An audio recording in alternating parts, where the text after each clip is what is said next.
welcome to the 212 Men Cricket Podcast. We've got an interview today. We've got a little bit of an exclusive. I'm delighted to welcome Sam Lockyer onto the show.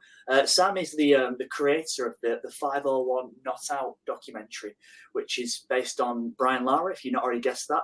First of all, Sam, welcome to the 212 Men. How are you? Hey, I'm very good, Rob. How are you? Yeah, we're both good. So I think my immediate question is, there's so many documentaries are so fun to watch, especially with cricket. We've seen some great ones for all the great players over the years. Why Brian Lara? And I guess why structured so much around the 501 Not Out itself? Yeah, I suppose for me, Brian was my kind of childhood hero as a kid growing up. My dad used to take me to watch with the touring side. So when the West Indies would come and tour, I grew up in Essex in the mid-90s, so we'd go to Chelmsford and we'd watch West Indies. And I remember queuing for Brian's autograph at the boundary's edge, and I was just in awe of him. And that kind of summer of '94, when he broke the long-standing World Test record of Sir Garfield Sobers, he got the 375, and then literally like 6 weeks later, he got the 501 World Test record.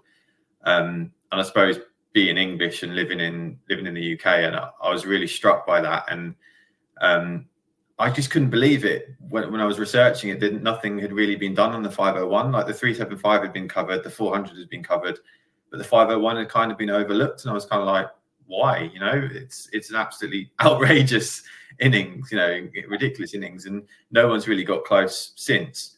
So I guess that's kind of why. And also I live in Birmingham, and I lived in Birmingham for over 20 years now, and seeing Edgbaston and seeing all the iconography of Brian, the 501, it is obviously celebrated at Edgbaston as like one of these amazing moments in history. And I just thought, I need to make this film. I need to tell this story about the 501. But more than that, I want to tell the story of Brian Lara as well. One thing I really loved about the film was the references to Brian Lara cricket, and I'd never really drawn those parallels myself, but the stupendous scores that you would rack up on Brian Lara cricket as a kid, and Brian Lara achieving such feats, it was kind of a nice parallel that I'd never really realised before. In terms of kind of parallels, one thing that really struck me when I was watching the film was the community of Birmingham and the community of Trinidad, the way that they bought into Brian Lara and was kind of like almost a son for both cricketing communities and both kind of cricketing areas. What do you think it was about Brian that spoke to, I suppose it's obvious that from a Trinidad perspective, but what kind of pulled on the Birmingham heartstrings, do you think? I think firstly, he was a great player, and I think he reeled off however many hundreds in those first few games that he played for Warwickshire.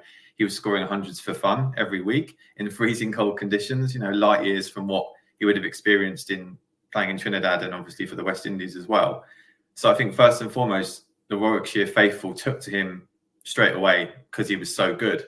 He was this, he'd just broken the World Test record.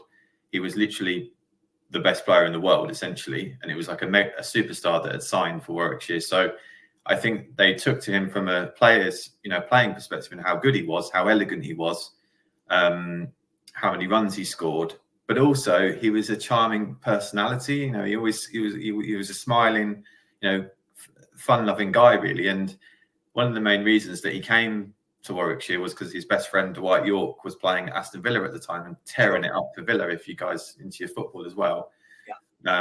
I know you mentioned the last Euros final. I was listening to the podcast before I came on. I know you mentioned the last Euros final and the kind of similarities between that and the Cricket World Cup in India. With the hosts losing. So I think, having that friendship with Dwight.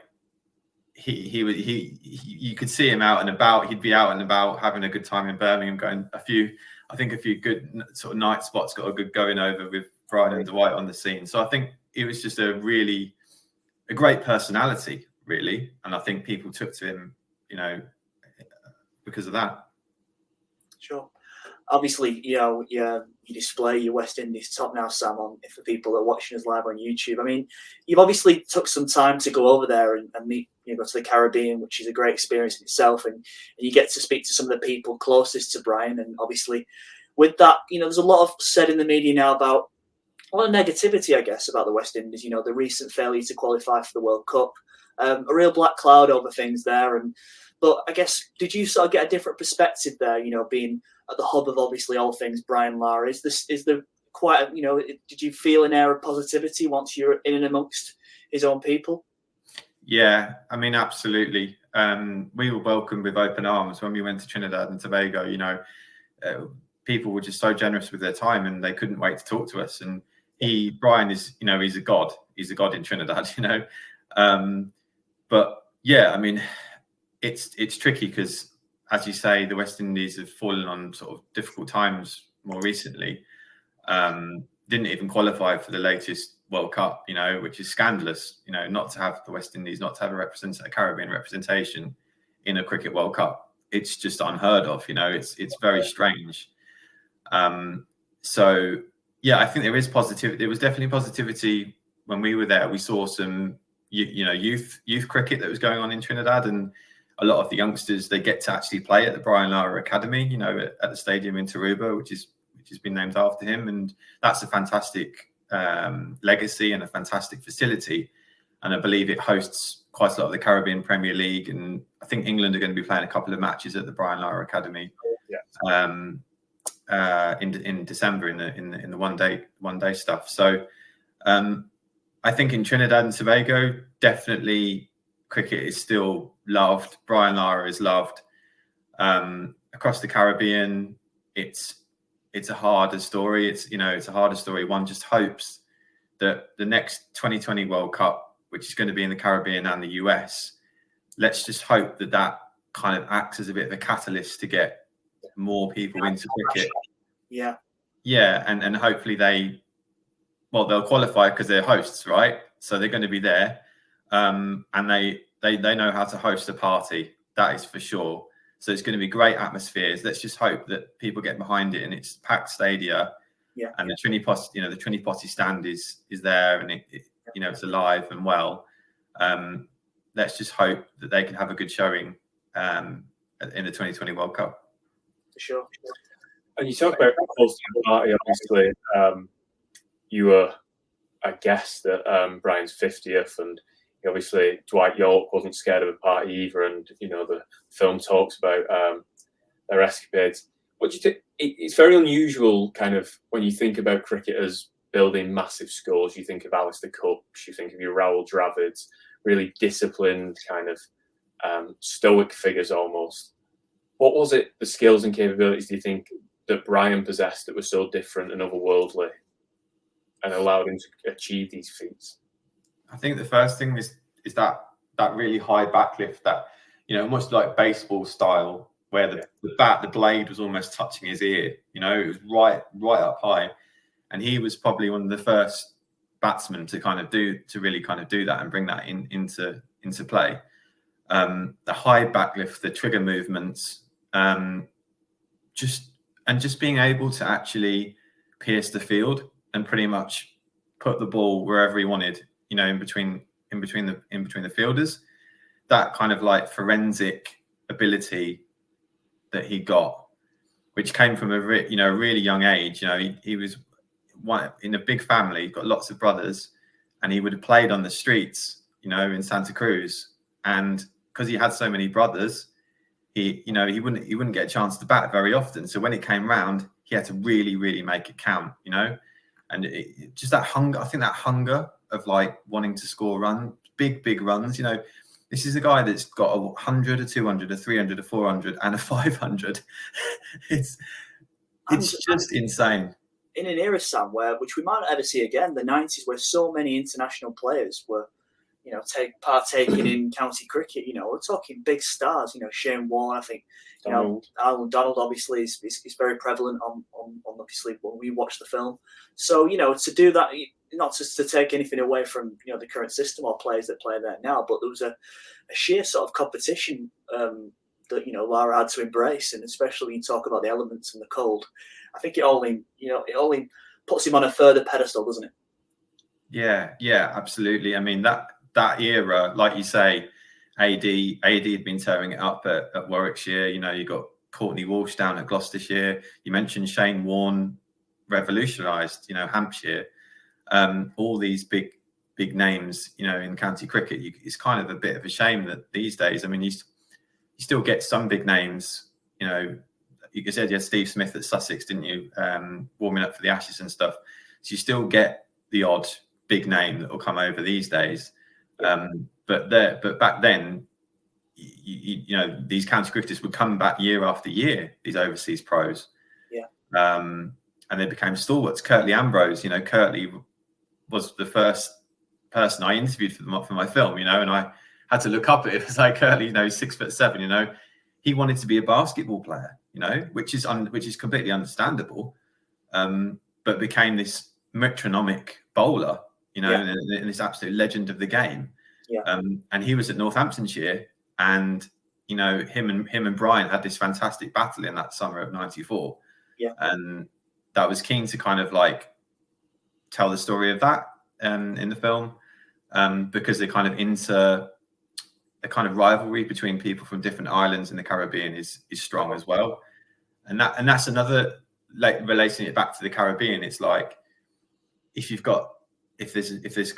some of the islands have got strong, if they're strong, then the whole Caribbean can kind of unite and become rally round them like the song. Sorry? Rally round them like the song almost. Yeah.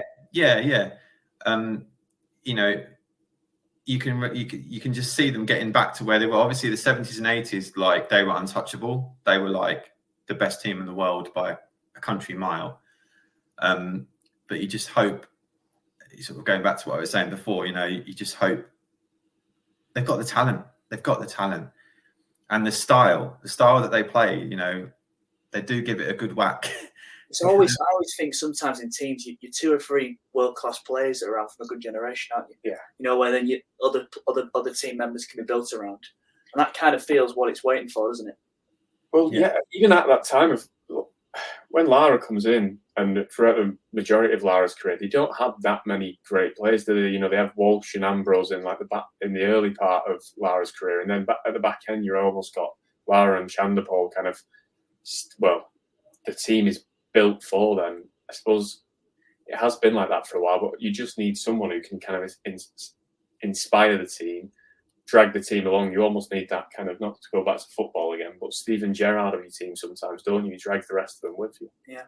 I think obviously, Sam, you sit in Hollywood, and I know you're in the filmmaking business now. That's not the Hollywood USA, that's the Hollywood just outside Worcestershire, isn't it? But, I guess, does Brian Lara, when you got to know him, is he very much still invested into the area itself? Is it the place he visits? Is it a place that he still holds dear? In terms of Edgbaston or Birmingham, or yeah, sure. I think he's incredibly proud of what he achieved just down the road at Edgbaston. In his museum, he's got a private museum at his residence, and he's got all of his memories from his big moments. So the 375, the 501, the 15, I think it was 158 he got against Australia. I think that's right. On the wall, these memories, these kind of thoughts of what was going through in his head at the time. He's got that up there. Yeah. And he, along with his bats, the Gray Nichols scoop that he used for the 501, that's there. So I think that the reason it must be. I just think it transformed his life basically. If you think about that 375 and the 501, yes, he was a name. He'd got the 277 at Sydney. People knew he was going to be a world class talent, but to actually back it up and then go 375 and then 501, his life would never be the same again after that, and it became propelled into this stratosphere, of a genuine, superstar of the game.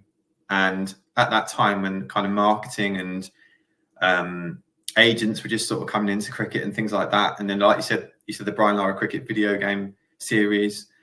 He had a jeans sponsorship deal with Joe Bloggs. Unfortunately, it wasn't with Levi because he already had a jean deal sponsorship with Joe Bloggs. If only it had been Levi, right? That would have been the perfect match made in heaven. But I think, going back to your question, I think he actually released the trailer. So the trailer for my film, he actually released it on his official Facebook and Instagram accounts on the anniversary of the 501 on the 6th of June. And I thought that said a lot. I didn't know he was going to do that. He just went and did that. That was incredible that he did that. Yeah. And he said, thank you, so thank you for making this film, And I was like, wow, I was really, really touched by that. Yeah. And then fast forward to this summer just gone, he actually came and watched the film in London. We had a London premiere in Shoreditch at Rich Mix, a cool independent cinema there. And Brian came along, and I ended up sitting at the back row of the cinema, watching a film I'd made about Brian and seeing his reactions, and that was surreal, but incredibly touching and humbling that he'd actually made the effort to come. He changed some of his schedule. He was in the UK. He had stuff going on. He was appearing in a charity cricket match, and he had a few commitments, but he actually changed his plans to be able to come to Shoreditch and see the film. And I just thought, this guy is a total legend. He was already a legend in my eyes before that, but even more so, he came and he stayed, and he took part in the Q&A that we did, myself, Gladstone Small, and Brian. We were on stage. We did a Q&A, and then he signed autographs, and he did selfies. He got mobbed, as you can imagine. He got mobbed in the bar afterwards, and bless him, I took a full-size cricket bat with me, and he signed it. He wrote a personal message for me on my bat, and it's got pride of place. And now I'll keep that. That's gonna be, I'm gonna have that forever. Of course. So to me, he's just a really great guy, first and foremost. But yeah, going back to your question, I think the 501 has got a real place in his heart, but I think it's in the context of his other achievements, which are immeasurable, really.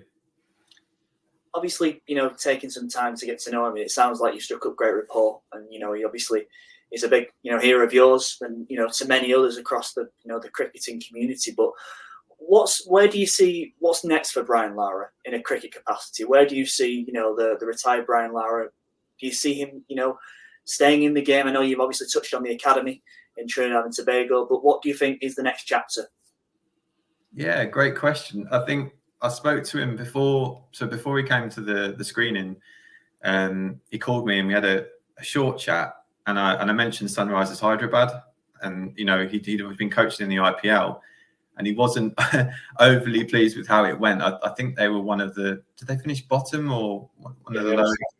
Yeah, usually pretty good, aren't they? Yeah. Yeah. Harry Brook scored 100, and then it tailed off. It transpired that he had a particularly great IPL. But I think coaching, I think there's definitely a role there, and I think Brian's doing a bit of work with Cricket West Indies.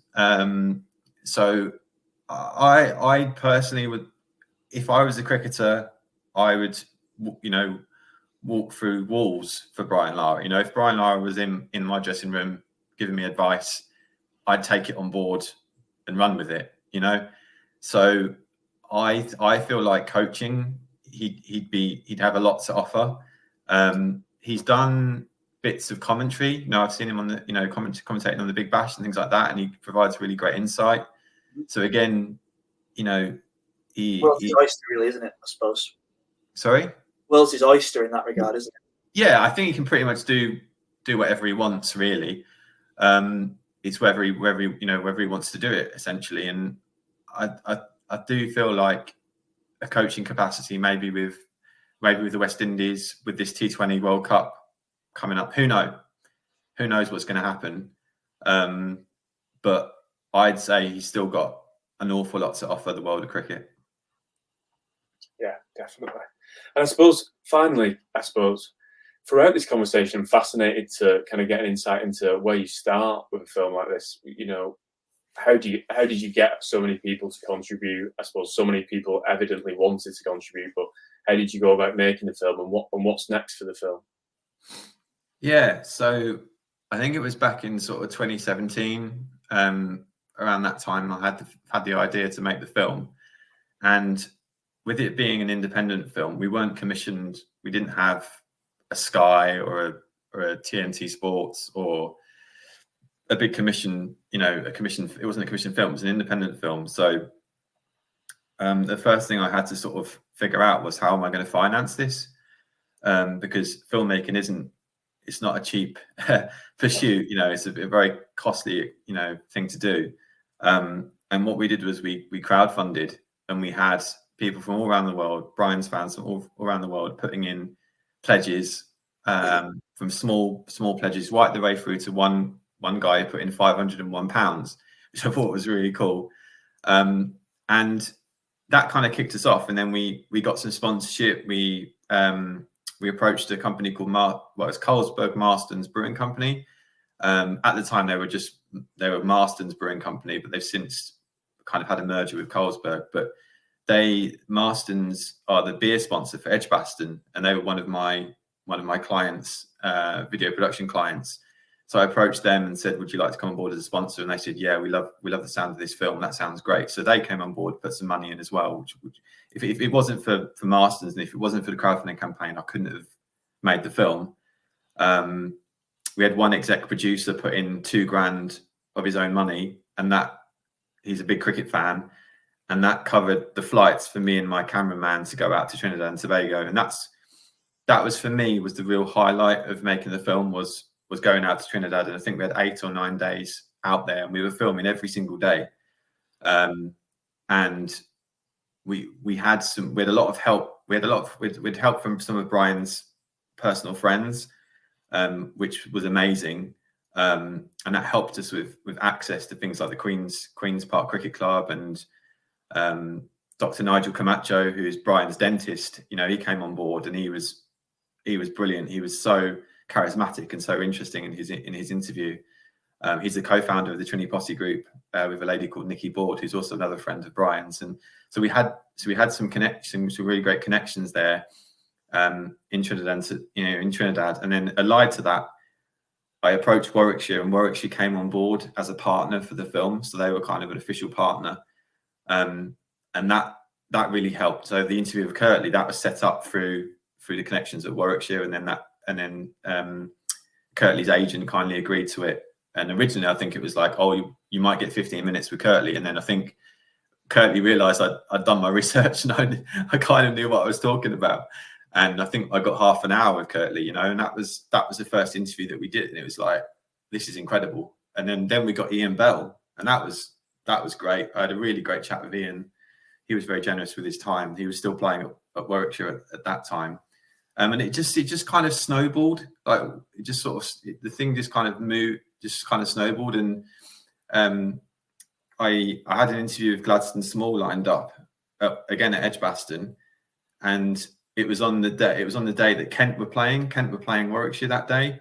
And at the time, Alan Donald was Kent's bowling coach, and Gladstone and Alan are they're close friends. And Gladstone basically introduced me to Alan Donald because he was there, coaching Kent. And bless him, I think we got 20 minutes with AD, Yeah.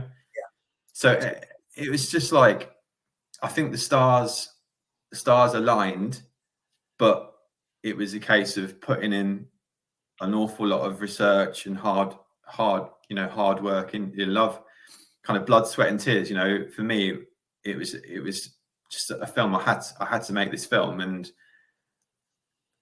I had a great team around me as well. I directed and produced, but I had a fantastic editor, a guy called Brandon Kahn, who was American, who didn't know anything about cricket, but actually that was a great collaborative process. Yeah. In the sense that we'd bounce ideas off each other, and I'd say, "Oh, what about this?" He'd say, "Oh, no, I don't really understand that from a non-cricket perspective." And that would make me see things in a different light. And then some great camera people, directors of photography, the whole crew that we had really, really smashed it out of the ballpark. And the archive, that was the other big thing in this film, was the archive, because I really wanted to take audiences back to that moment of 6th of June 1994, and that whole kind of mid-90s time. So tracking down archive, unseen archive, like the fans that took their video camera down there, this footage had never been seen before. So it was like, what can we show? How can we show audiences, like what kind of footage can we unearth? I've waffled on, but the dream now is the 30th anniversary is coming up in June next year.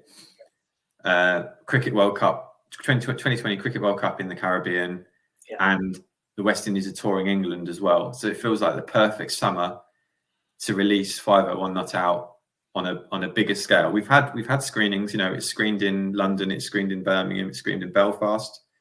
Belfast screening was brilliant because Northern Ireland's not particularly known for its cricket, and it was a cold, I think it was a wet January afternoon, and people came out for it and they really enjoyed it, and that was great.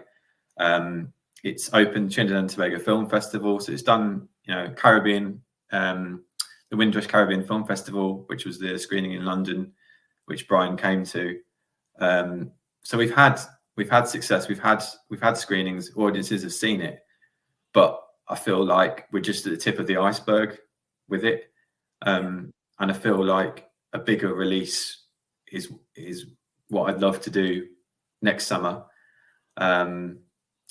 So if people want to sort of find out more about the film and release information and stuff like that, we've got a Twitter, which is 501 Not Out, at 501 Not Out on Twitter, and Facebook, and then also my company is Iconic Productions, and you can follow us on Instagram at Iconic Productions UK as well. And I'll regularly update people on release information for the film. So yeah, and I've waffled on there. No, I think we'll look to share those, Sam, obviously on our channels, and if people want to obviously read more about it, we thoroughly enjoyed watching it. We think it's a great piece of work, and completely hats off to you for that. And I think it will be suitable next time. There's going to be a big sort of narrative around the West Indies. Obviously, they're coming over for a test series as well, like you said. So hopefully, it's an ideal opportunity to showcase what we believe is a great piece of work.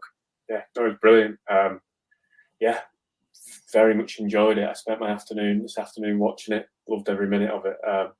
So yeah, thanks a lot for joining us, and good luck with all the future, and hopefully next summer we'll have it on our TV screens. Absolutely. Thanks so much for joining, Sam, and thank you for listening to the podcast. Thank you for having us on. It's been great to chat to you guys, and glad you enjoyed the film. Cheers. Cheers, Sam. Cheers, guys.